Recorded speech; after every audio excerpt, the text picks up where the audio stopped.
Looking back at the ideas you've discussed, I would separate them into two categories. One, ideas that are interesting concepts but would need heavy research, funding, or expert teams to validate. Two, ideas that already show a useful systems thinking approach and could become portfolio pieces even without building them. I would estimate you have created around 10 to 15 major concepts that have enough substance to document as projects. Not all are guaranteed to work, but they are more than just random thoughts. Some of the bigger ones, idea area, why it has value, OGER, Obsidian Gold Energy Reserves, energy infrastructure, a vision for alternative energy infrastructure, including mountain wind tunnels and different turbine concepts, helix turbine concept, engineering, applying biological patterns, DNA helix to turbine design to explore efficiency and reduced environmental impact.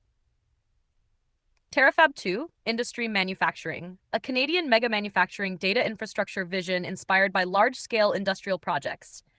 Canadian Data Center Roadmap, Technology Infrastructure, thinking about national-scale AI data infrastructure and strategic locations. ORCA Protocol, AI Safety, a framework idea focused on safer AI-human interaction.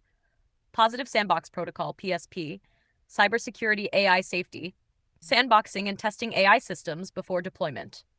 TAPE mode, AI efficiency, managing AI resource token usage. EchoBait, LE8 concepts, AI verification security, ideas around testing AI to AI trust and behavior. Study together, education technology, improving learning through collaboration and technology. Gamified school economy diamond detector system. Education social systems, encouraging student engagement through incentives and monitoring. AI companion safety concepts for games. Child safety AI, using AI companions as protective systems. Art culture, capturing humanity's visions of the future through public participation. What stands out is not necessarily that every idea is immediately buildable. The pattern I see is that you repeatedly think in terms of systems. How does this affect society? What happens if this technology scales? How do we prevent abuse? How do we make people participate? That is closer to the mindset of a systems designer or concept architect than a typical inventor who focuses only on one object. The limiting factor you have mentioned yourself is not a lack of imagination. It is the gap between conceptual thinking and execution skills, engineering knowledge, business development, funding, networking, project management, technical implementation.